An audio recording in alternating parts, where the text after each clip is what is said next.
Friends, Romans, countrymen, lend us your ears and do not adjust your screen because we're dressed up and it's not even Halloween. You are watching to the A Show, and there is a reason for this.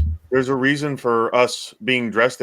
Queen April, and I am Aaron Seasons Augustus. Of course, that is a ripoff of Julius Caesar Augustus.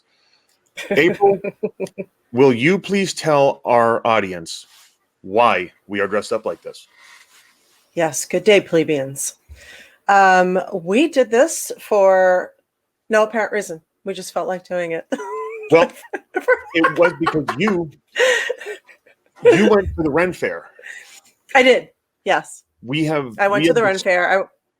I went to the Ren Fair on Saturday. I had so much fun doing it, and I thought, you know what? Let's just make it a Ren week. You know, why not? Let's just carry it over with the hair braiding and the thing, and Aaron graciously accepted. So here we are. My inner child. I have an inner child that just refuses to grow up. I still find farts funny, and I pop myself on lots of things. Like my internet is called FBI surveillance just for fun. Nice. Very well. You know what? That's wonderful, and it may be true. Now, I, of course, do not have any Renaissance era outfits because my sorcerer's outfit and my knight armor are both at the dry cleaners and the pressure washers, respectively. So the struggle is real. Yeah. So I learned how to make a toga online. This was literally 10 minutes ago. You just fold. You take a sheet, fold it the long way, tie it in a knot, throw it over your shoulder. There you go. And I'm going to say this. I think back in the day, I mean, and again, of course, you know, togas were not Renaissance era costumes or clothing. But, man, this is pretty comfortable. And, well, I mean, this is more comfortable than a bathrobe, actually. You're going to walk around the house like that now? You know what? I don't know. Yeah, you know what? The Scottish kilt is the same way. As a matter of fact, the whole 9 yards comes from the kilt, because to wear a proper kilt, you're using all 9 yards. So, and if you go to a kilt museum, you'll see how they wrap the whole thing around. So it's very similar-ish to a toga. That's very cool. Wow, I had no idea. Yeah. So That's if you awesome. if you have 9 yards of material, you can make a kilt. You just find your clan, or find a clan you like, or find a clan you want to be. In a lot of people's cases. Super cool. Wow. So just fine. Yeah. So use this information. There you go. And which you will find plenty of here on the A Show. And if you're just joining us for the first time, we pretty much, we try to talk about everything except wrestling, although wrestling does come into play. So we are doing current events, spirituality, just it's the whole 9 yards, as they say.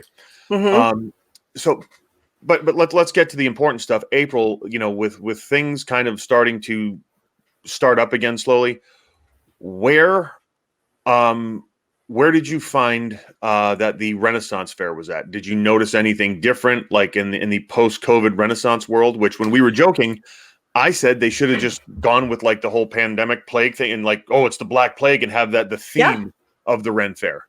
They should have. And I said, you know, you enter the Ren Fair, they should have actually they should have built a shipwreck, right? Or a ship, and had you walk through the ship and had somebody randomly taking people and throwing them off the bow.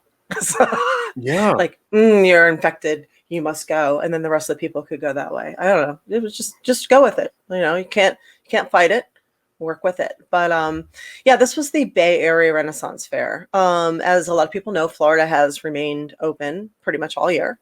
And there was a Brevard County Renaissance Fair a few months ago as well. And now what I understand is Brevard County was already in planning, and they were remarkably wonderful the whole season. Bay Area has had problems. They used to be held at Mosey in Tampa.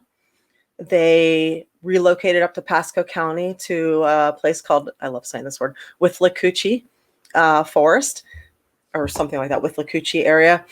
And that is the road that I want to live on, just so I can say, yes, I live on Withlacoochee. And they can go, how do you spell that? And I say, Withlacoochee.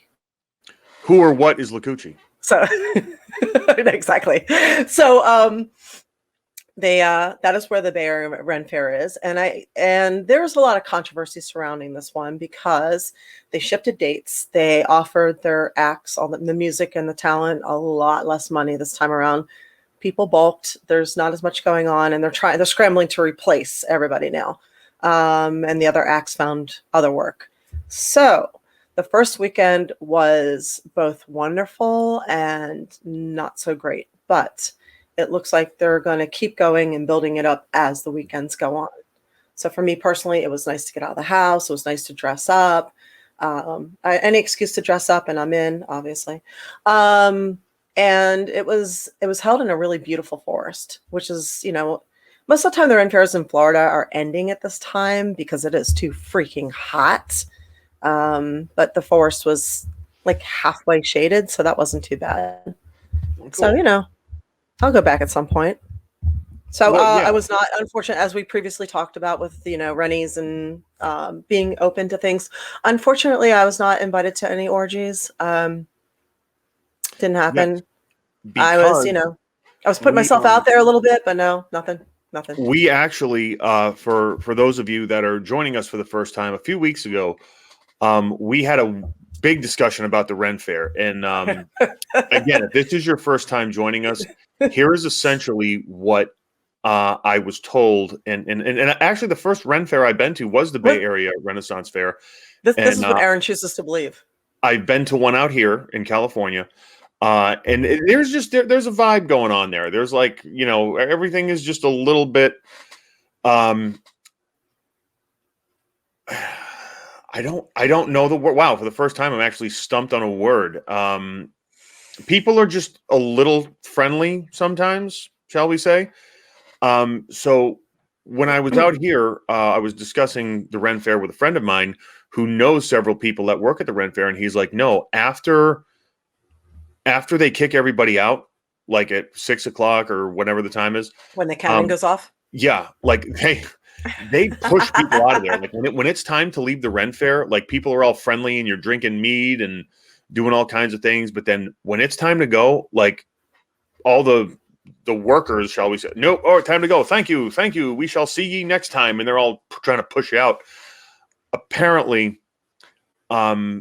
everyone gets to know each other really, really, really, really, really well. And they, there's some stuff going on till the break of dawn, if you know what I mean. So it's an interesting thing. And apparently, like, this has been confirmed with some people. We're like, when the Ren Fair shuts down, it goes down. You just drove business up like 20%. Oh, great. Or cut it for families, I don't know. But so that's again definitely something that I was not aware of. But like when I was told this, I just went, okay, right on, absolutely got it. Somebody said, our producer said, I've heard that kind of stuff happens at the Olympic Village with all the athletes. Now that I understand. Plus, they have showers there too. I mean, and athletes have phenomenal bodies, and I mean, that's a no-brainer. I mean, half the time we watch the Olympics is just because we're looking at their asses, right? I mean, let's be honest, right? Yeah, I mean, I don't know. Like, if I'm watching the Olympics, I'm not necessarily looking at. Like, come on, women's volleyball. Women's beach volleyball. Watch women's volleyball, but like I can appreciate the figure of a women's volleyball player, that's for sure. But I don't like specifically watch the Olympics for that. But figure skating. Yeah, figure skating. Yeah, okay, because it's kind of like wrestling. It's ultimately it is a subjective sport. Yeah. Although wrestling's not really a sport, but you got the costumes, you got the music. Wrestling's a sport. Well, if it wasn't a sport, you wouldn't be able to get hurt in it. Well, no, like the outcome's predetermined, in terms of like, it's not a true competition, but it's a non-competitive sport. Yes. But no, like the music and the costumes, and it's just pretty cool. But like, I just thought of this too, because I heard, and this is from somebody who works as a trainer for a certain team, like the U.S. team. And I'm not going to say which one because I don't want to disclose anything to protect the innocent. But this person was saying that, like, yeah, like Olympic Village, after the events are done, it goes down.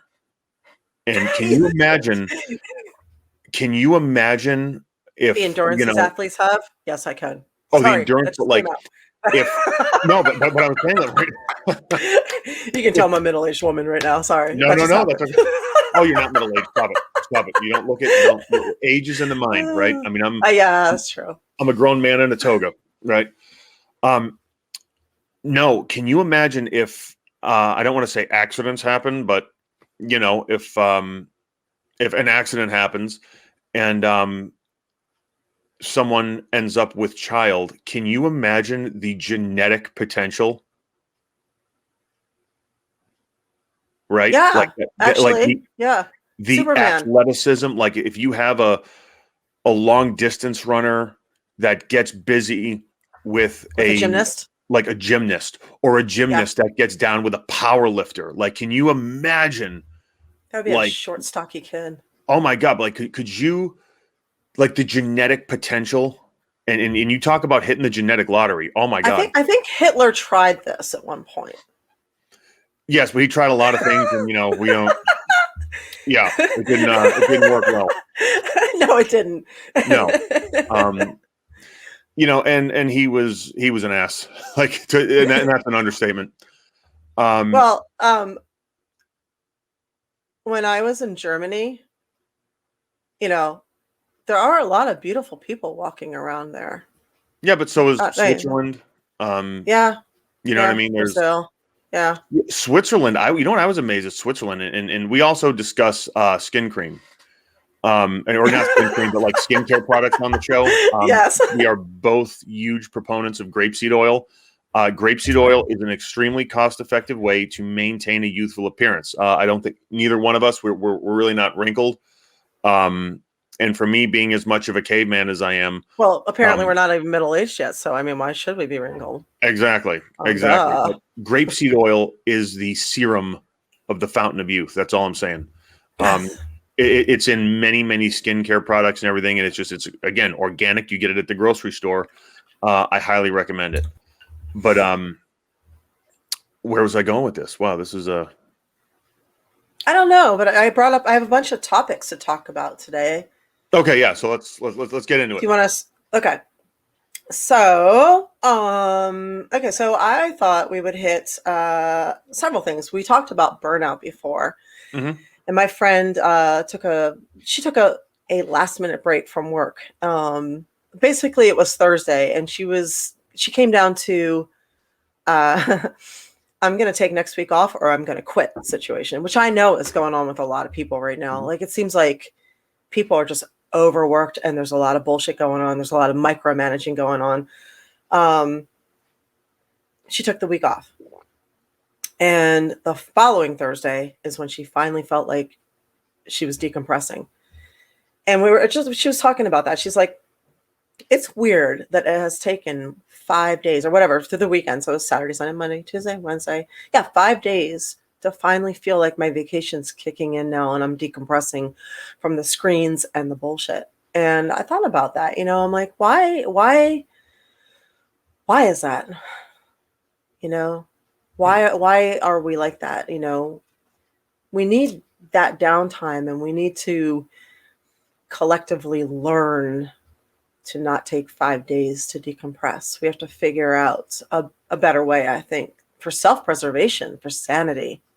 So that was something I thought that was worth mentioning. Like people who wearing Apple Watches and all getting on notifications all the time. And, we're here and we're here. And, if we're honest, many of us are really screen addicted, and it's like a dopamine hit every time you get a notification. Mm-hmm. Yeah. Especially, it really is. So what do we do about that exactly? I mean, you have to actively choose, right?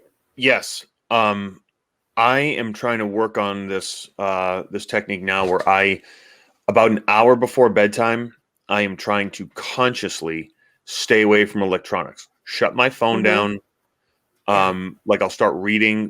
By the way, we're reading a book. We're going to be starting a book club very soon. The book we're reading right now, if you all want to get a head start on it, or if you just want to read it for your own personal entertainment, April will go ahead and get it. It's called Think Like a Monk. And it's very, very practical advice. And wow, like April had recommended it to me. Yeah. And I'm not going to lie. I'm just like, okay, really yeah, whatever. I'll just read it, whatever. But then I was in the store and the book literally was sitting right there. And I went, oh, okay, that's a sign. So I got it. And I am so glad I did. Really, it's a fun read. It's an easy read, but it is very, very enlightening. And it's a powerful read. Yeah.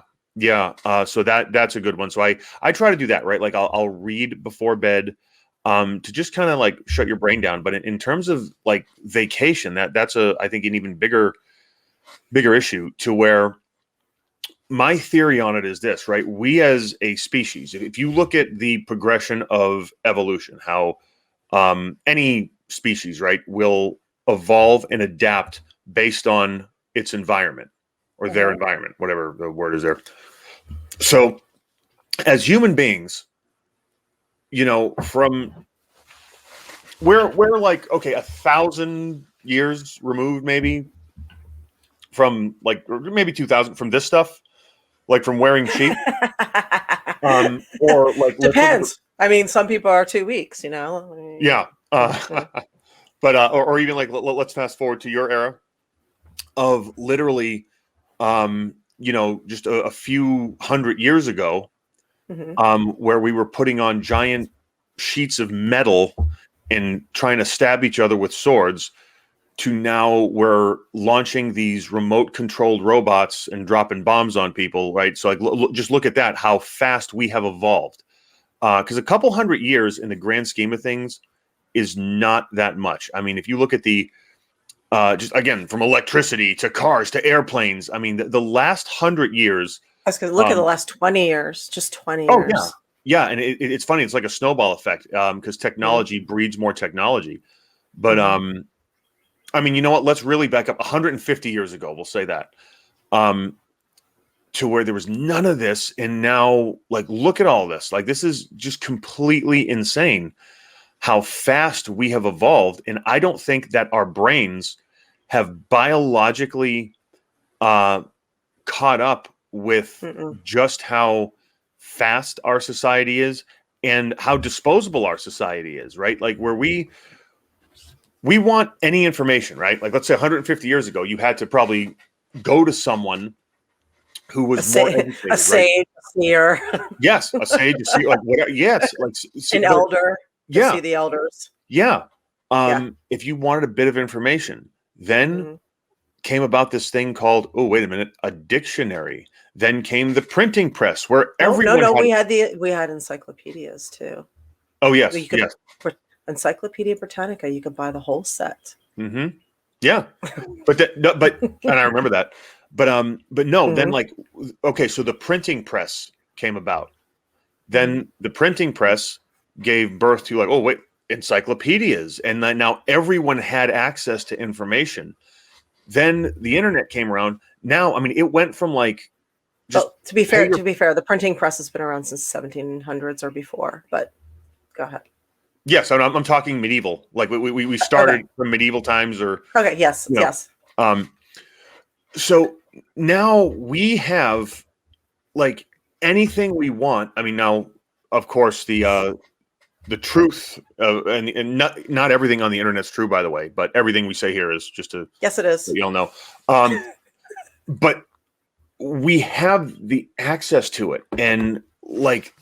We live in a very disposable society. If we don't like something, we can just either get rid of it, we can exchange it, we can upgrade it. Like, look at our cars, look at our just so many different avenues that we have choices in. I think it really kind of messes with our brain, which is why I think divorce rate is the way it is now. Where like, as people. And, for the record, I've never been married, so I don't know if I'm like speaking out of turn here, but, in relationships where if, this doesn't 100% fit into my ideal lifestyle, we just think like, oh, we can just exchange it, because we're kind of associating people with objects, because like we are far more autonomous now than at any other point in human history, where Yeah, we don't we even have necessarily. individual temperatures for our car. Like, Yeah, we're not willing to compromise on the same temperature even. yeah. I'm adjusting my toga. I don't want to expose myself. Yeah, me too. I'm Yeah. trying to adjust it so I do expose myself a little bit. So there you go. So to add to that, when you say our brains may not have evolved, I think that that's also why we have so much anxiety and ADD. You see more ADHD and anxiety now than ever. Whereas if you go back and read a lot of the old texts and diaries of people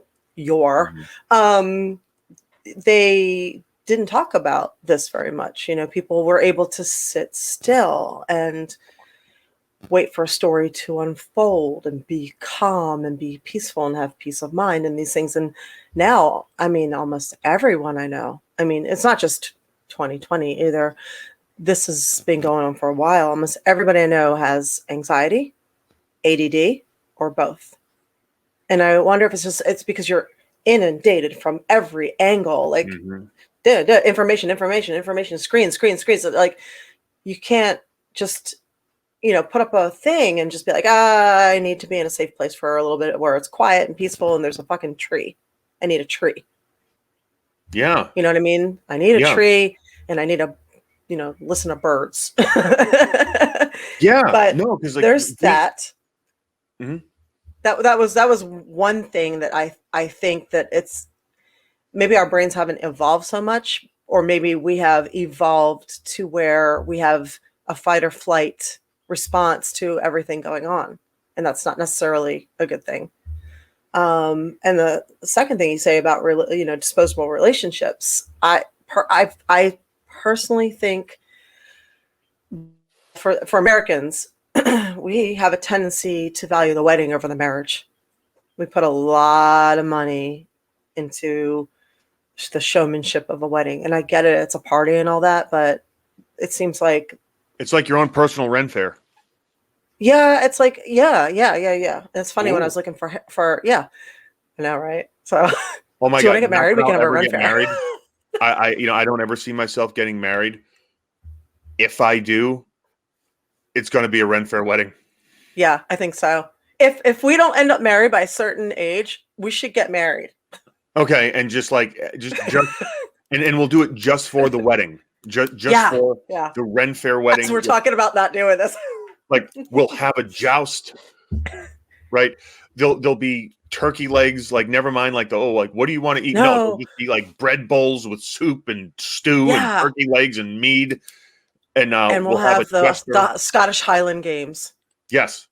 You have to come as a Viking or in a kilt or something. Mm-hmm. Yes. Yeah. Everybody must participate. Absolutely. Deal. Absolutely. Yep. Absolutely. Okay. Fine. Just so anyway. Anyway, as I was just saying, people have value the wedding over the marriage. Mm-hmm. But no, I honestly think that in a disposable time, we forget that relationships work when each person, the couples, they choose each other every single day. Mm-hmm. And we have so many choices. Like you said, we can choose to dispose. We can choose to go after our coworker. We can choose to flirt back on Facebook with social media. We can choose to forget to love somebody very easily. We can choose to focus on what they're lacking or what we're not getting, or we can choose them every single day. So, and you hope, this only works when they choose you every day also. Mm-hmm. So sometimes it's not your fault. You're choosing them. They're not choosing you. So, but I think that is ultimately like more valuable than even communication and trust, because you can have all the communication and trust in the world, but if they're not choosing you or you're not choosing them, the relationship's not going to work. So that's all I had to say to that. No, I mean, again, I obviously I am not that good at, or I have not been that good at relationships in the past, right? Where like it's either like career or whatever. And would you say that if, well, like part of being in that relationship, right, is they say like, well, you have to, love is genuinely caring about the well-being of another person, to where that is like not yeah, like maybe putting their well-being above your own. And at the same time, though, like if you do that to someone and it's not reciprocated, then it becomes destructive. But if you do that and you just genuinely care about someone's well-being and they do it to you, that kind of reciprocation leads to like a lasting marriage. Like where it's funny because, my parents could not be more opposite. And I am not going to get into discussion about my parents, but especially if they're watching. Yeah, I don't think that I really like they know about the show, but like my mom has not quite figured out how to get on here, and like I don't necessarily like. Thank God. Yeah. Thank God for that, and thank God my parents are dead. I mean, there are a few benefits, very few benefits to having dead family. Okay, Christmas is cheaper. There's no arguments during holidays. They're not watching anything I do or reading anything I write. There's total freedom. That's about it. I miss the shit out of them, but that's it. Those are the benefits. Well, you know what? And I'm gonna reap it right there. This is it right here. All right. Yeah, they are very interesting people, and I often think to myself, I'm like, you know what? As they are so opposite, but in their own way, I do not think either of them would have been able to be married to anyone else for that long. It's like they just go together. And I mean, believe me, they have their disagreements and things like that, but it's just like, no, like they do genuinely like kind of have that reciprocation. And, God, it's funny sometimes to the personality clash. Oh, like my dad they're peanut butter and jelly, right? Yes. Like my dad is 6'3". He's still a cop. And is just stoic would be an understatement, where my mom is like 5'1" and just like this ball of social, like, oh, hi. And like, it's crazy. Like my mother. Okay. I don't want to get into this, but may I share? But you are. Yeah. But it's cool if I share a story about Mother Augustus or Mother Stevens. So I live in a very small town in or I lived in a very small town. My family is from North Oxford, Massachusetts. There's family businesses and like all my family, work together at one point. My mother was the secretary. And they had, a construction business, and then there was snow plowing in the wintertime and everything. I met this man because, like, when I would go home, especially when I was on TV, it's like I have to be brought around town because people want to, like, my uncles, my parent, like, I have to go meet people. Ted from P&D Pizza, who, like, I don't meet, like, Ted's a friend of mine, and it's the best pizza if you're ever in Oxford, go there. But, like, different people I have to go see. And it's fine. But I met this one dude, and it wasn't like, oh my God, you're Damien Sandow. You're this. You're like, you're Diane's son. I go, yes. Like, he goes, I tell you, I am afraid of your mother. I go, what? So my mother, like, if this was an instance where my Uncle Mike, he plowed a parking lot, right? Now, I don't know what the price is. Let's say it's $100 to plow a parking lot. Okay. The guy wasn't paying Uncle Mike. My mother called this man apparently, and she does this with random people that don't pay, but she writes down like exact times to call people, and she calls them at the same time every day. And essentially in her Diane way, like in the nicest way possible, annoys them and shakes them down into paying to the point of like fist. Yes, like, oh hi, how are you? That's what I call that. How is everything? Now look, you owe $100. Now are you okay? Like, do you need money? Can I give you the money? Like this, like she has her techniques, but like apparently she's like this feared debt collector in town, which I think is funny. funny because she essentially Dianes them into paying up. So Good for her. that's interesting. Good for her. That's it. So yeah, that was that's Mother Stevens for you. She gets it done. Uh-huh. She gets it done. Mm-hmm. So yeah, but again, getting back to the evolution of us as a species and like in our society, that's amazing when you said like the ADD, because I was wondering, like, where was this 50 years ago? Where was all the ADD and this and that? And no, it is, that really kind of dawned on me. It's like the way we live, our brains, the biological chemistry, the wiring, Mm-hmm. it's just not meant to live this quick. And like when we say, oh, I'm taking a vacation, like, no, you need time to shut down. It's not like, all right, if you're super, super tired, maybe you could like hit the bed and just pass out. But on a normal day, like you got to go to bed, you just, you lay there for a little bit. It takes a little while for your brain to shut down. And I think like with vacationing, you need to do that. Was it, did you tell me this, April? Was it like, is it 2 days or a week before you can really start shutting down? With like to vacation. I think it was my buddy Matt, which maybe we should have him on the show sometime. That's what we did. That was what started this whole conversation. She was saying that it was like 5 days. So, which most people don't.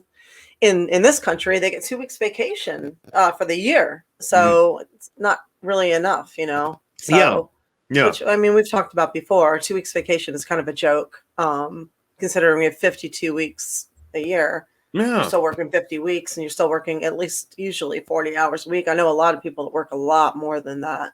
Yeah. And they say some people don't even take their 2 weeks. It's like, what is wrong with you? Do you not know that?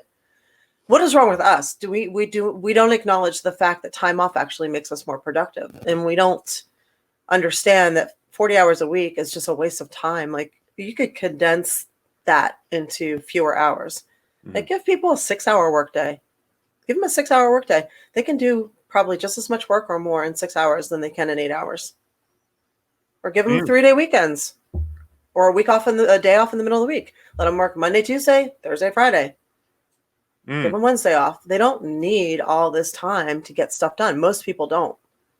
Yeah, and it's just, I think, like the standard that we set. And as Americans, I think, like, especially in this country where, or we can, even take a step further in like North America, like what Western civilization, we have like this go get 'em attitude and more and produce more and make more. And, again, I'm all for being motivated and kind of getting out there and making the most of your time and everything. But, we need to take into consideration that people, although, God, okay, so this is a whole nother discussion that I'm just going to lay it out there, right? Like, in wrestling, and, I have on very good, a very good source, someone that I trust implicitly, said that, Vince said that talent is and this is a quote from him, talent is a renewable resource. Right. So let's just take the wrestling thing and we're going to just like oil. Yeah. Fossil fuels. Yeah.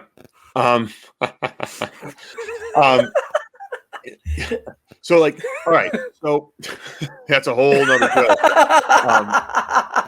So sorry, I couldn't resist. No. I got it. That's okay. It was a softball. So this is nothing against, this is just we're using wrestling because we're assuming we have a couple wrestling fans out there listening. This is not like WWE bashing for everything. Yeah, of course, yes. But no, this is just indicative of the corporate culture, okay? Like, nothing more, nothing less. But talent is a renewable resource, okay?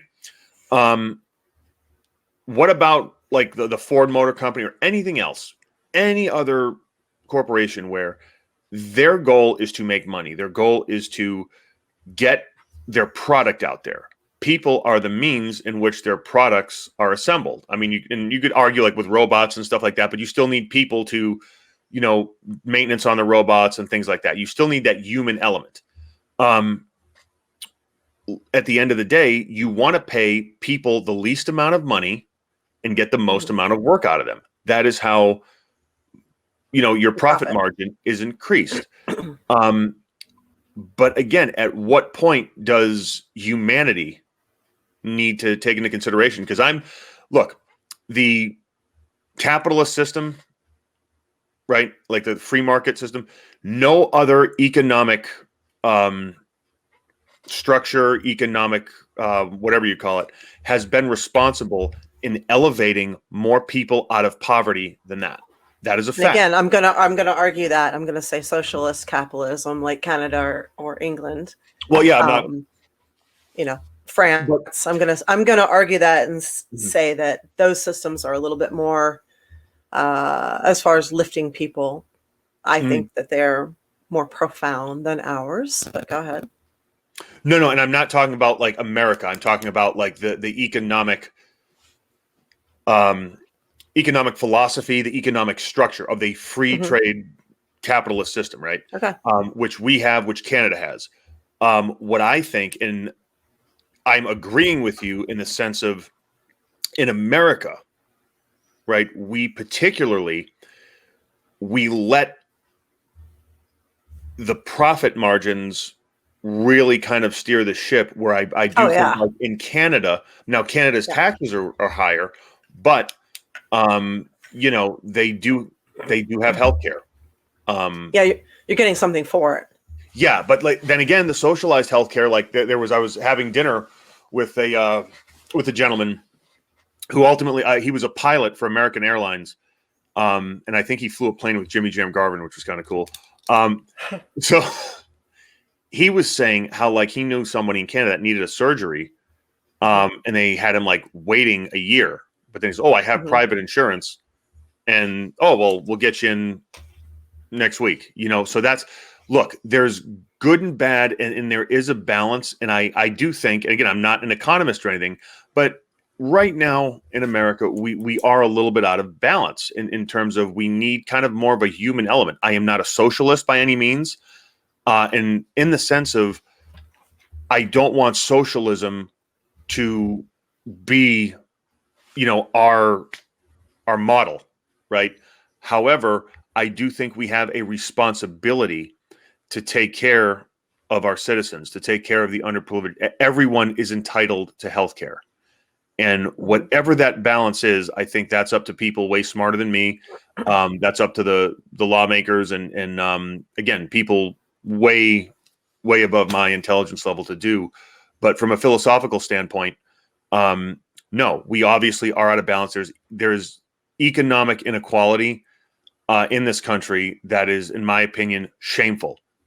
Like, why do we throw away food yet we have starving people? And I don't care why they're starving. Law. It's a weird law. It's a strange law. Like, we have some really messed up laws. And by the way, just to backtrack for 1 second and touch on that more. My former mother-in-law, my former family is Canadian. So, and I used to date somebody who was British too for a long time. We lived together. We would go back and forth from London to Vegas too. So I'm familiar with both their healthcare systems and some of the culture pretty well. It's not widely known that there are privatized tiers in socialized healthcare. So how it works is on basis of need.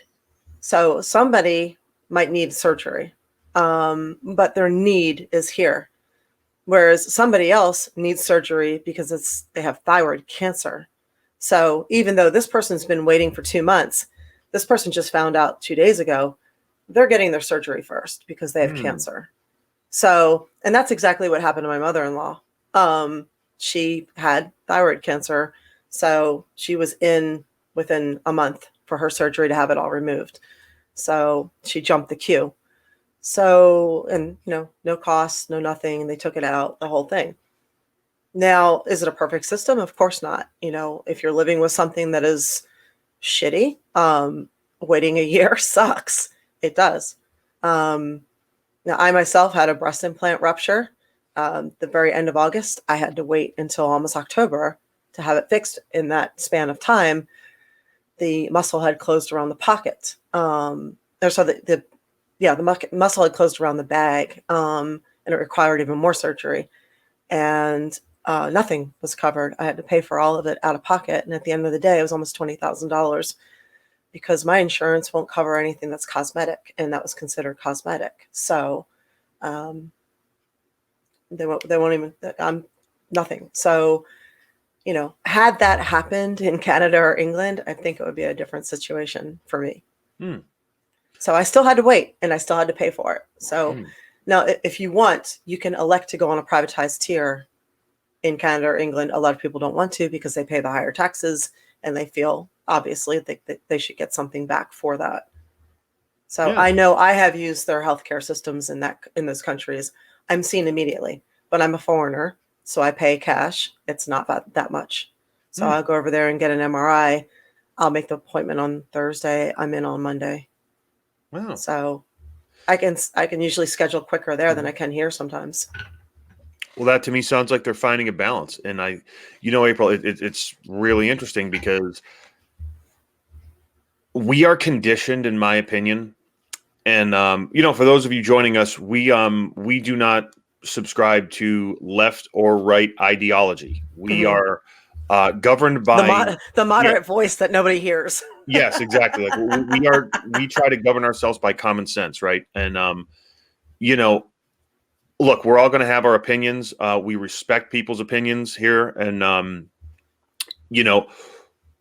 I do believe that in America, we have been so conditioned to think, okay, right or left, where we have been so polarized, where we don't have any other option, right? Where, look, I am very, I say this again, and this is terrible because I understand I'm in a toga right now, but like I am very much America, apple pie.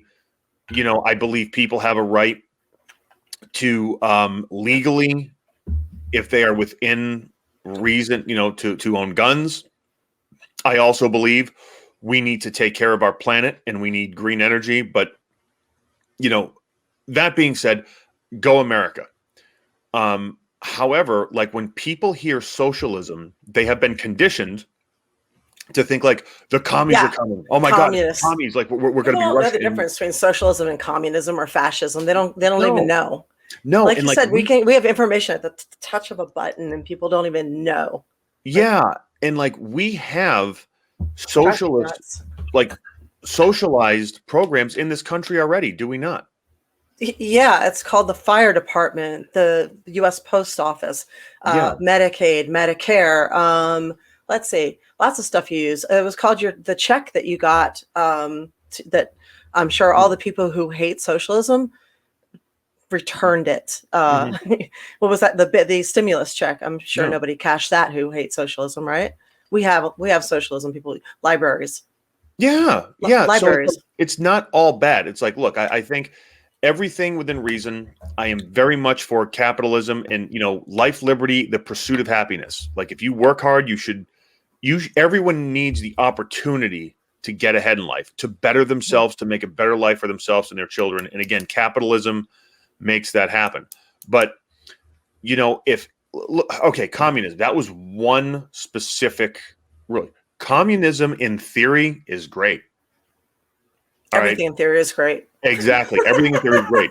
Communism in practice, not so much. Okay. Like name me one communist country that is doing well. Where it worked out. Yeah. It just doesn't. Right. So in that. And it's one of those things on paper. It seems really good, Yeah. But it's just something goes awry. It's kind of like organized religion.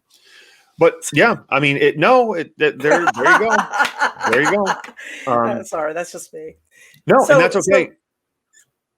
Go ahead. No, I was going to say, speaking of, but you will finish with you. I was going to roll into another. I was going to say, speaking of healthcare, we'll talk about the vaccine. But go ahead. Oh yeah, no. But again, my thing was like capitalism in theory is the best system to give all of us an opportunity to better ourselves. But at the same time, it can breed a sense of just complete autonomy by the individual and like screw everybody else. It's all about us. And no, like we need to capitalism tempered with reason.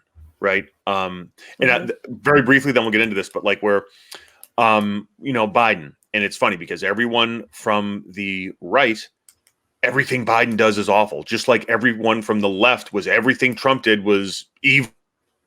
Mm-hmm.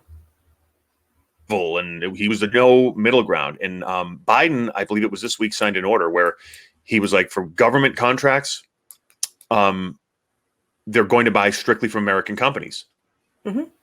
Right. And that's a good thing. Like how can any right winger no, like this is okay. Like America first. Very cool. But at the same time, there was some fine print to where as long as the companies are taking steps, and I am paraphrasing completely, so please forgive me if I'm leaving out any details, but they have to be taking steps to green energy, like eco-friendly cars, solar power, and things like that. And I said to myself, I'm like, look, and again, I am not a lefter or a righter. I've said it 3 times already, but what a great balance. Keeping America, we're taking care of our country, right? Which is good. And at the same time, we're taking steps to protect our planet. Because look, if we don't have a planet to live on, we're not protecting our planet. The planet's going to survive. We're going to get, it'll be us. We own how many? It ain't going to matter. It ain't going to matter. Like we'll go extinct. The planet will be fine. Just ask the dinosaurs. Yes. There you go. So yeah. Okay. So anyways. So all right. So I wanted to talk about let's see, how do I put this? My body, my choice with the vaccine, and roll into that a little bit because I have there have been some things that have come up that are curious to me. So I've had several vaccine appointments that I keep canceling or pushing back, just because I don't know. I get this gut feeling, and I just last minute I'm like, I'm not going to do it. So mind you, I get the flu shot every year. I've had the whooping cough vaccination. I've had the tetanus shot. Yep, not COVID. I have no problems with vaccinations. I think vaccinations are an amazing thing that has helped preserve humanity. But this one, I don't know. It's something about it's not settling well with me. On lots of levels. First off, it's not tested. And what I mean by not tested is we still don't have the actual COVID tests right. We're getting false negatives, false positives. We don't have the antibody testing right. I mean, more than 40% of the time, that's wrong. The test is not picking up the antibodies. So if we don't have the tests right, why are we okay to trust a vaccination that's going to be okay? First off, like that doesn't sit well with me. Secondly, why are they pushing so hard for it? I mean, it's everywhere. I mean, right now you could get a Facebook frame. I mean, they're pushing, like every time I log on to Facebook to get a frame around for a vaccination. I mean, like it's everything. It's like a culture thing, like a celebrity get a vaccination. They're like pushing like herd mentality to go do this when we're seeing problems with it. We're seeing problems with it, first off. And I predict there are going to be a lot more problems with it. Okay. And people who are so staunchly against, I wouldn't put that food in my body, or I wouldn't eat meat, or I would never buy the first generation Apple phone, or I wouldn't put that chemical in my body, are like, here's my vaccination paper. It's like, wait, aren't you the one that doesn't eat any GMOs at all? Like you're okay with putting this in your body right now? Or you're like a vegan. So the mentality of brainwashing to me that people are rushing toward this for whatever reason is alarming to me, especially when we know that this vaccination is not necessarily all that effective. So now I'm reading, or what I understand, even straight from the CDC site, which I feel like gets their information last. If you know a lot of people in the medical field, they're the ones compiling the information that the CDC will later use. So talking to them firsthand, they're on the ground. They're talking to people. But the CDC will straight up say second rate infections are very rare. Like, hang on, how would I put it here? I wrote it down just so I'm not getting it wrong. The British are actually studying, they're reinfecting young, healthy people right now on purpose for a study. The CDC is saying that rare cases, it's very rare to get reinfected, less than 1%. And they're actually calling those reinfections, that less than 1%, possible reinfections. So they're admitting that they might have not been diagnosed correctly the first time. So we now know that getting COVID is giving you a 99.99% chance of immunity. And we know from studying the SARS that the people who had it before, 18 years later, are still immune to it. We know that viruses tend to make you immune once you get them, like all viruses. So why is there such a rush? Why is there such a vaccine shaming going on? Why is there such a, this is your American duty to do this? Why are people okay with putting something that's not tested into their body? You can't take it back. Why are people not aware of what happened with Gardasil? That's my issue right there. There's a whole lot of bigger picture here that I feel like we're missing out on. Whereas people are just single-mindedly going, I want to travel, vaccine passports, which I think is completely ridiculous. I mean, if people are requiring a vaccine passport so you can live your life, that is 100% unconstitutional. Like, no, without a doubt, 100% unconstitutional. Like, you can't come shop in my store unless you have papers. Papers, please. Give me papers. No, sorry. That's not how life works. No. So you're going to take a vaccine that's untested, so you could be 64% immune to it, and then you can go shopping? Really? And then what? Okay, so for the elders, okay, cool. Whatever. If it makes them feel better, awesome. We're trying to give them the best quality life as possible. And please forgive me for being honest, but these are elder people and they have whatever they have left. But for people like who are younger, who have the rest of their lives back, or, to like 20, 30, 40, 50 years left, who knows what they could be dealing with later. And we now know that America is not going to take care of us if something happens. We know this. They're going to fob these things off, oh, I'm sorry, you're going blind, you're going deaf, your kidneys are failing, you're not able to have kids. These are all things that are on you. They can't possibly be anything else. And it'll take 20 or 25 years for the truth to come out. Meanwhile, you'll be dealing with blood clots or sterility or whatever. And trust me, I'm all for sterility. We need to do something dramatic. But if I could get an injectable vasectomy, sign me up. Yeah, right. If we could cut 70% of the births down, I'm fine with that. We need to do it anyway. But still, it's an ethical question. It's an ethical issue. Yeah. No, that a lot of amazing points there. And, I agree in that something that has not been really tested as much, but the extenuating circumstances that the world has been thrown into. I do fear, believe, though. People are doing this out of fear. People are doing this out of fear, not knowledge. Without a doubt. If we admit one thing, we have to admit that we don't know. 100%. 100%. And again, who knows who really has the answers? Where it was funny. CNN admitted to like, oh yeah, like they put the numbers on the screen and they wanted the numbers to go up constantly because it was more ratings, right? And that's just the way it is. It's the more ratings you get, the more advertising you can sell, or the higher, the higher the price you'll get for advertising on your show. It is what it is, right? We're not debating that. That's just a fact. But as far as the vaccine goes, which it does kind of, it surprises me. And I am not like, this is my opinion on it, right? If you want to take the vaccine, take the vaccine. 100%. That is your choice. And I will support that 100%. Whatever you feel you need to do to protect yourself, to protect your loved ones, Mhm. by God, you do it.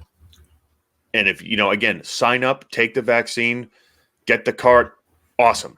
I But was if you don't, happy my uncle and aunt took it. I'm like, good, go for yes, you. but Good, my go do parents it. took it. And I was ecstatic. My parents, Yeah. yeah. Oh my God, yeah. But with But me, don't make me again, feel bad, or don't make somebody else feel bad because yes, they don't want to. Don't call don't them vaccine. names. Yeah, like that's where I'm going. Like, okay. To where I was having a conversation with my friend, and he's there, and his other friend was there, and she's like, "Oh yeah, when are you going to get your vaccine so we can all hang out?" And I don't know why, like the way it was said, I was like, okay. Mm-hmm. Another friend of mine, Matt, who's in the medical field, right? I talked to him and I said, "Okay, dude, what do you think?" So he goes, "Look, at the end of the day," and this was a really good point, right? The vaccine, it's for the individual. Mm-hmm. It's proven. Oh, if you take the vaccine, and they said this, you take the vaccine, but you still have to wear a mask because you can still get COVID, right? Mm-hmm. Like that's the thing. Like you can still, the possibility of you getting COVID is still there, and then but your symptoms may be less or whatever, right? So that's fine. So if you are either protected or the symptoms will be far less, right? Mm-hmm.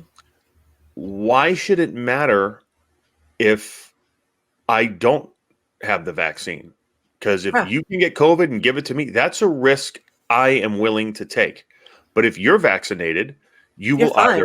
you'll either Yeah. fight it off and you won't get it, or you'll get a more mild version of it, right? So it's the individual choice that matters. It's not like, Mhm. if you take the vaccine, you can still get grandma sick if grandma doesn't wear a mask or is not vaccinated or whatever, right? Like if you subscribe to that theory. So the my body, my choice, and we've seen that used in other issues and other areas of, Yeah, because people like to tell others how to live. yeah, like to where, and again, I very much subscribe to Roman Catholicism. I mean, I'm even dressed like a Roman, but I say Roman Catholicism, but I'm also very spiritually open, and I've studied a bunch of other. So we're not going to go down that rabbit hole yet. But Mm-hmm. I also believe that although whatever issues I believe, don't believe, I, as a human being, have no right to tell anyone what to do with their body. Anyone, because I am not God.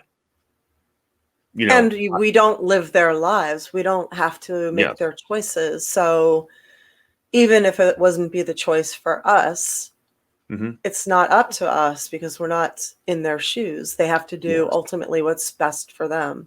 Yes. And I just do wish, again, like I went to go fill a prescription up at a pharmacy, and the nice lady at the pharmacy says, "Oh, you're now eligible for a vaccine.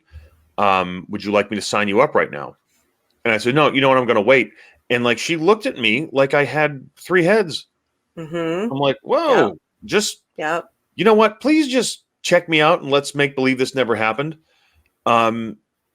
Again, it's an individual choice. Look, the fact that we have something that can maybe help get us back to normal again, it's a good thing.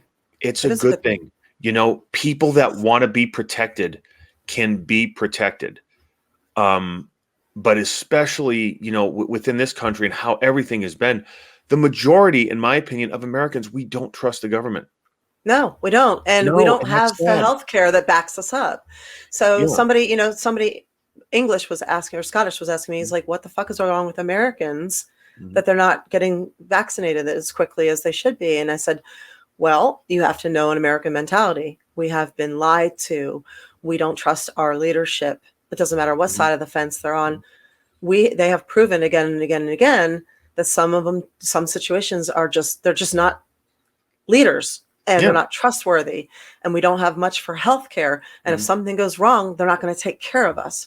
I said, in your country, in Canada, you guys got your work taken away from you. You got a stipend every month for $2,000. We didn't get that. We did not get that. We got told to stay at home and Good luck to you. I said, Yeah. and that's what's going to happen if something goes wrong with the vaccination. Good luck to you.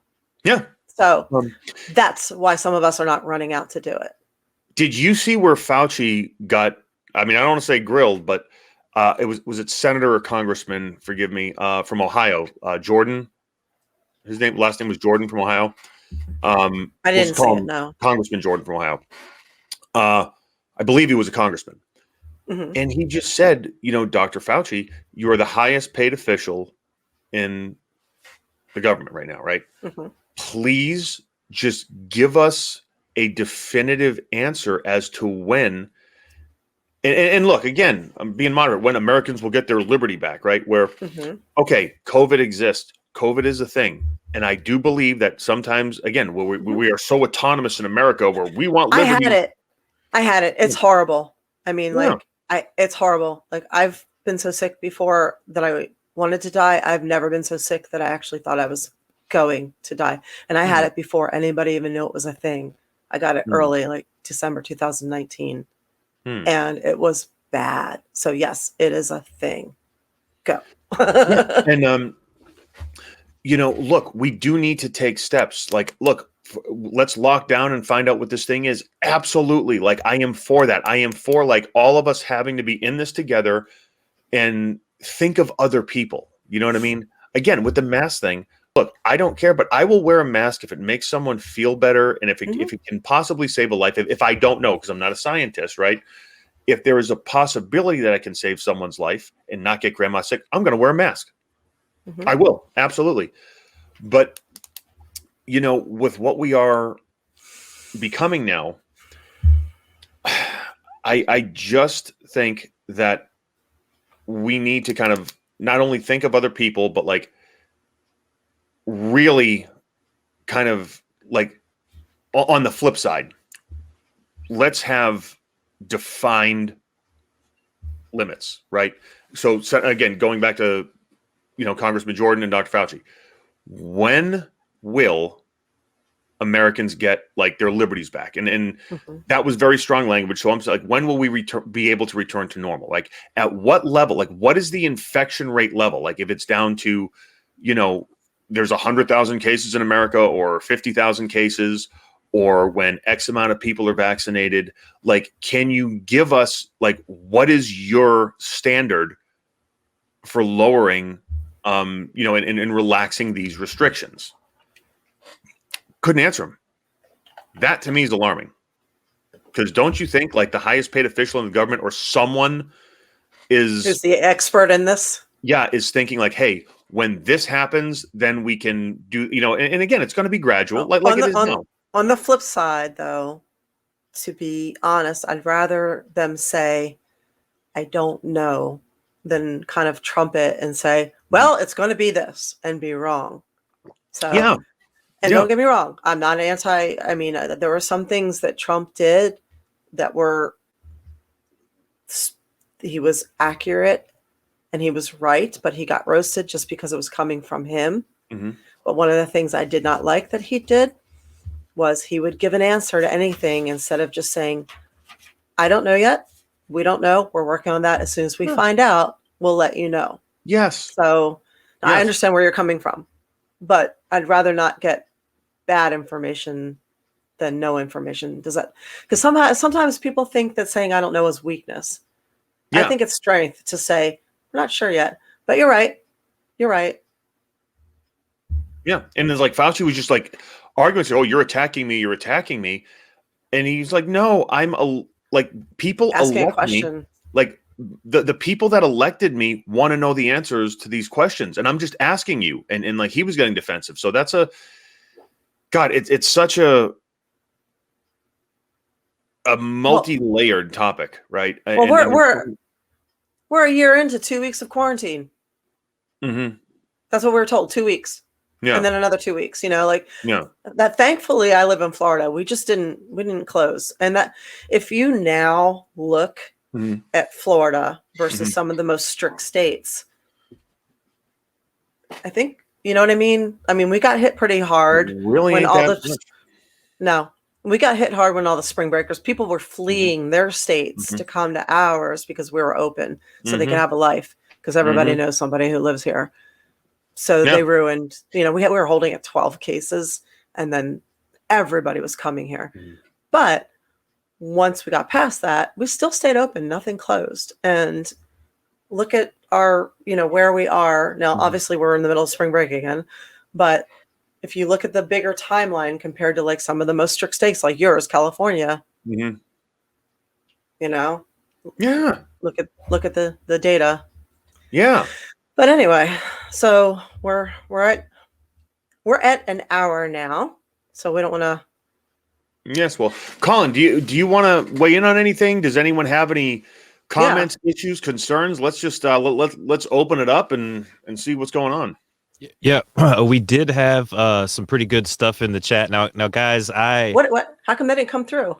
I didn't post it up on the screen, but unfortunately, I got your message a little too late for the show. So when we were playing dress up, I got the ideas crossed and confused, and I think I went to the wrong Comic-Con.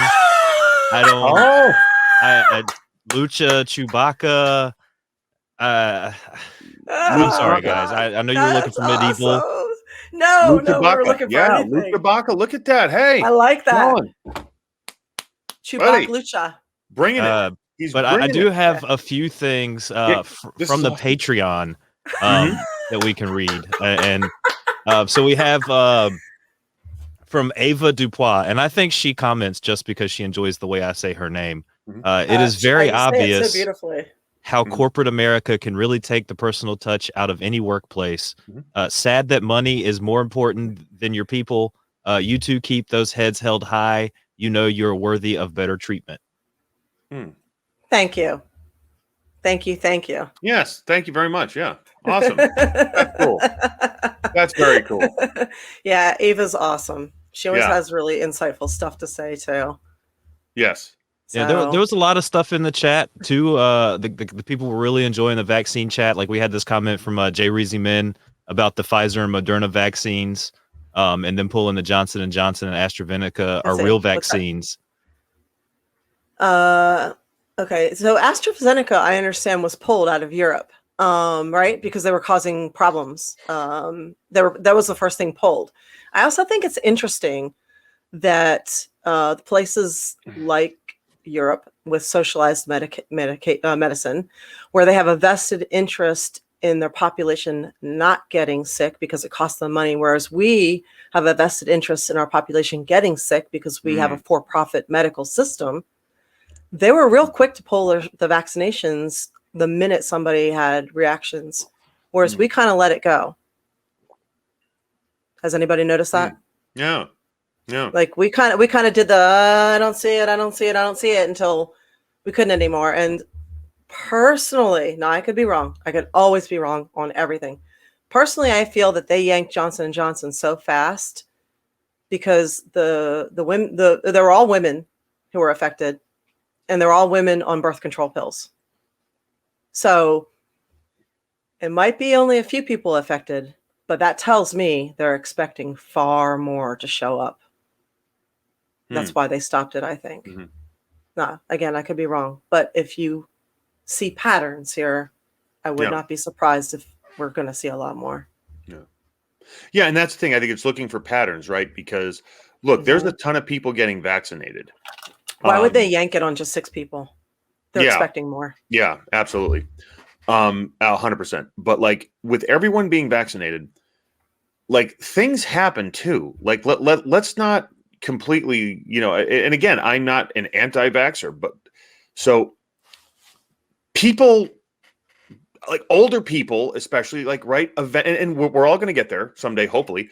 But like, you live to an old age, at some point, you're going to pass on from this world, right? So out of the millions of people being vaccinated, if, 100 elderly people die within a week after taking the vaccination, is it from the vaccination, or is it just because, is it just because it's not my grandma time? Like that's what we have to, no, but that's what we have to think about, right? Like if, out of all the people, right? Like again, and millions are being vaccinated. You know, we have to take into account that life happens, and like the world does not revolve around COVID. COVID is a problem in the world. We're dealing with it, and we need to be hyper vigilant with this vaccine, with all the vaccines, right? We need to be hyper vigilant with all this stuff. But sometimes, I mean, stuff just happens.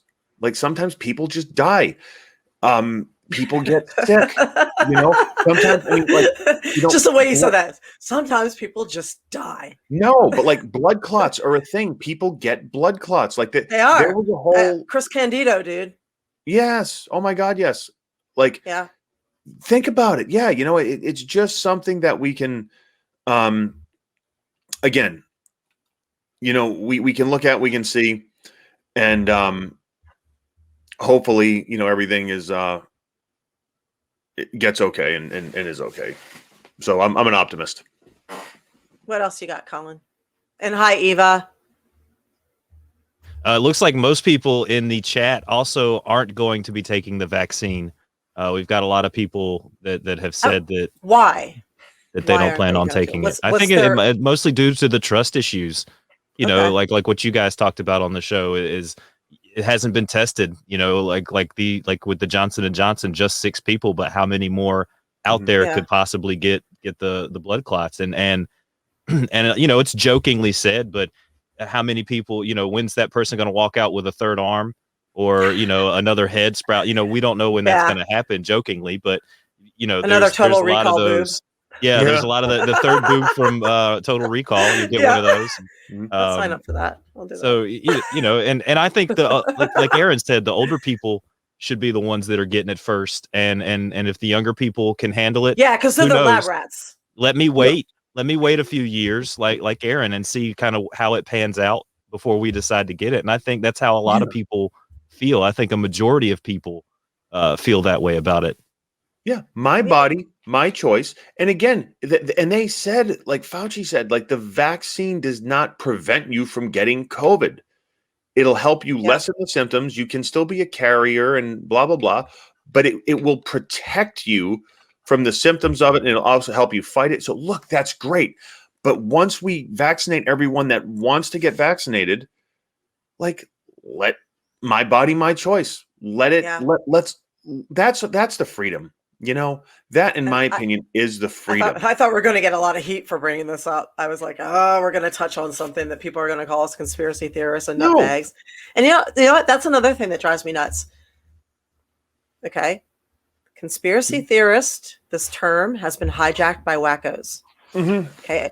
A real conspiracy theorist is a researcher who thinks. They don't watch a couple YouTube videos and call themselves an expert.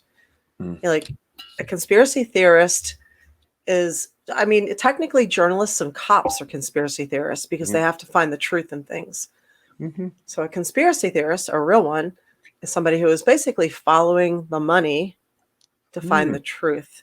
Like for real, like doing the work to find the truth, looking at the patterns, not just retweeting stupid shit because they're angry at the government.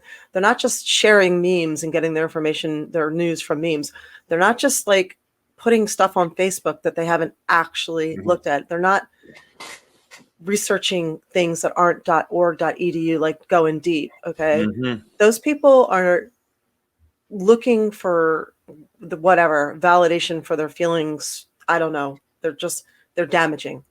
That is not a conspiracy theorist. And I don't know. I hate the fact that they took the terminology because I always considered myself a conspiracy theorist. And now I lost my label. Damn it. Like I need something. Somebody come up with something. That's your homework assignment. What can we call, what are thinking people? And I have a conspiracy realist. Yeah, maybe. I don't know. My degree is in creative writing for entertainment, and I had journalism in there too. So I am a professional stalker. So, you know, what is my label now? But no, a conspiracy realist, because look, there are a lot of whack jobs out there. And there's a lot of people that want to just retweet to hop on a bandwagon and feel like they're part of a movement and part of doing something. No, and what you said, though, it's greed, right? Greed is the enemy. And greed is having more than what you need and wanting to take everything you can at the expense of everyone else, right? Like it's an insatiable appetite for more with no regard for other human beings. I think we should be able to make what's that? I walk every day. I walk every day. People leave their garages open in Florida. In Florida, we don't have basements or attics. So that's where we store things. Everybody looks like a hoarder. Okay. I walk and I'm seeing so much fucking toilet paper in people's garages. I mean, like enough toilet paper for like 2 years. And I want to beat them because I'm thinking to myself, you are part of the problem. Like, I get it. I do understand after what we just went through. But seriously, seriously, 2 years worth of toilet paper in your garage. Sorry. Go back to greed. Yeah.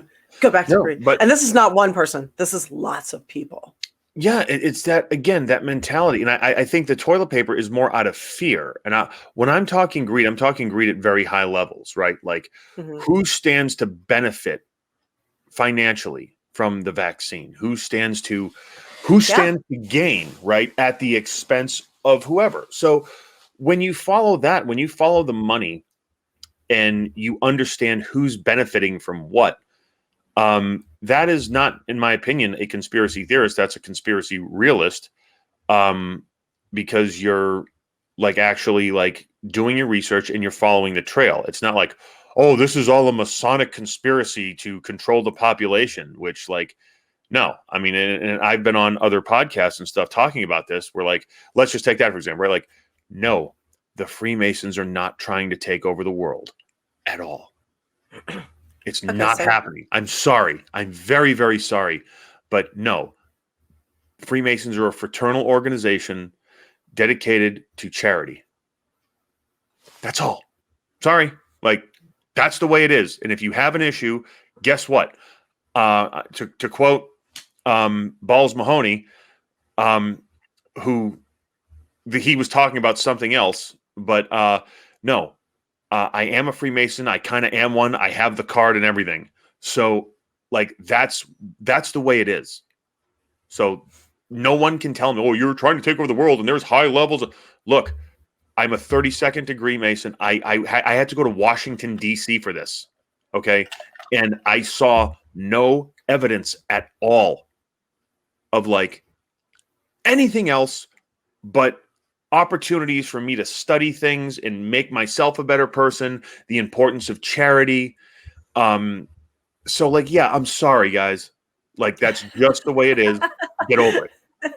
But again, in terms of things like what's going on in the world now with vaccines and what's being brought out in the news, yeah, who is standing to gain? Like CNN, they just admitted like their primary objective, and this is, I'm sorry, I'm going to go on this little rant here and then I'll be done. But it was the head of CNN, like, oh, he admitted to saying that their primary objective was to get Donald Trump out of office. How is this headlines? Like, no crap. Like, how can any rational human being not watch CNN and say like, this is one-sided reporting, that like we're getting opinions rather than the facts? Whether you agree with it or not, it's irrelevant. But don't present something as news and then say, oh my God, it's finally come out. Yes, of course. Of course it was. And when they admitted to like, we want numbers because we want ratings, and of course, like, who stands to gain from people being afraid of the coronavirus and giving into people's fear and buying toilet paper instead of vitamin C and zinc and all this stuff, right? Like, not once did we hear what to do to raise our immune system. Not once. Because not freaking once. Okay, so in this country, all we heard, wash your hands, 6 foot distance, 6 foot distance. At no time in that history of 2020 did we ever hear, raise your immune system because eventually you're going to be exposed to it, whether it's at Lowe's where people think they can't get it, or when someone delivers your groceries. So here's what you do. At Lowe's? Raise your immune. Yeah, I know you can actually get it at Lowe's, right? Home Depot. Lumber makes you, like, people think lumber makes you immune to... It's something about the wood and the metal there means you cannot get it. So, you can stand as close to anybody as you want at Lowe's and Home Depot in the gardening section too, and you're fine. You're fine. And people did. They did. I'm going to build a log cabin. Yeah. So anyway, not once did we hear people say, take your sovereign silver, up your vitamin D, take your zinc, your elderberry, take your cocktail of things to raise your immune system. So make sure you're getting enough sleep. Here's how to learn to control your stress and anxiety, because that will take a toll on you. And when you are exposed, because it's not an if, it's a when, and you'll be okay. You have a good chance of fighting it off and being fine. We also didn't hear that there are just some people who are not going to get it. They're immune to it. Not everybody's going to get it. They're just not. We heard that, there are people who are going to get it that have no symptoms. Actually, there are people that just aren't going to get it. They don't have the markers to get sick, just like some people can smoke their whole lives and not get cancer. Okay. And other people never smoke a cigarette in their life and get lung cancer. It's a thing. So we didn't hear anything about that. So it's kind of shameful to me that people have the ability to arm themselves with information on how to raise their immune system, and we weren't given that. Not that I'm saying Americans are stupid, but it would have been nice to have, for what we saw with wash your hands, could have also been added in. Take your zinc, take your vitamin D, take your this, but no. You know why? Because you can buy that over the counter. It's not pharmaceutical. There's no money to be made for any corporation with that. Matter of fact, if you get sick, you're going to end up somewhere where it's going to cost a whole lot of money for you to get better. So, hey, disease and sickness made in America. Yeah. Food for thought. And if this podcast was a Renaissance fair, that is the giant turkey leg. That is food for thought. But again, it is. We, and we're way past an hour here. And April, anything, April, you'd like to? Well, yeah, real quick. I had one quick good news story. In Russia and India, scientists have now created a biodegradable food wrap made from algae and cinnamon compound that it mimics plastic wrap. Wow. So, yeah, you can, I don't know if you can see that. Oh my God, wow. That's cool. Yeah. So we will now it's designed to replace one of the most unrecycled materials on the planet. And it contains all natural ingredients that are safe for the environment. So it contains cinnamon? Yep. Cinnamon compound. Oh my God. Algae and cinnamon compound. Bread you wrapped can eat it in a cinnamon wrap. Oh my God. You never have to, your French toast will be way easier now. Like they were just a loaf of bread wrapped in the cinnamon plastic wrap that you make French toast. That's amazing. Amazing. Speaking of cinnamon and Renaissance fairs, do you know that cinnamon was one of the most expensive spices ever because it was so difficult to obtain? No. Yep. It used to be a fortune. So all the spices we take for granted in our cabinet, some of them used to be so expensive. And the color purple is regal. You associate purple with queens and kings in reality because it was the most expensive dye to obtain in the world. So only kings and queens could afford it. Yes, because it was from the Tyrian mollusk. You would have to dive, and it was a particular snail that secreted this. So it was called Tyrian purple, which was why Tyrion Lannister. Lannister? Tyrion Lannister. What's that? Oh my God! You don't watch Game of Thrones? Game of Thrones. Yes, I know. Yes, I know. That was a joke. It's going to end our friendship. I know. It was a joke. But yeah, it just, think about it, right? Like you had to dive and get that and to make things. So that's why purple was, very good, April. Yeah. Excellent. So there we go. We have biodegradable plastic wrap. I'm done. Well, again, we thank all of you for joining us, especially on the special, just random costume. That's why, you know what? Like, you never know what you're going to get. Like we've had serious discussions and we're completely dressed. Yes. Like we're from different time periods, respectively. So thank you all for joining us. Really, really cool. We really appreciate you guys just showing up every week and the interaction, the questions. We have many other things coming down the pipe. April's just the tips. And we'll be starting this very soon. with the weekly. It's called the Quotation of Illumination, where I'm just going to pick a quote and think how, and talk about how it applies to us. It's really simple. It takes a minute to watch, but we're just going to keep the content pushing out there. April, where can they find us? Or I'm sorry, Queen April, where can they find us?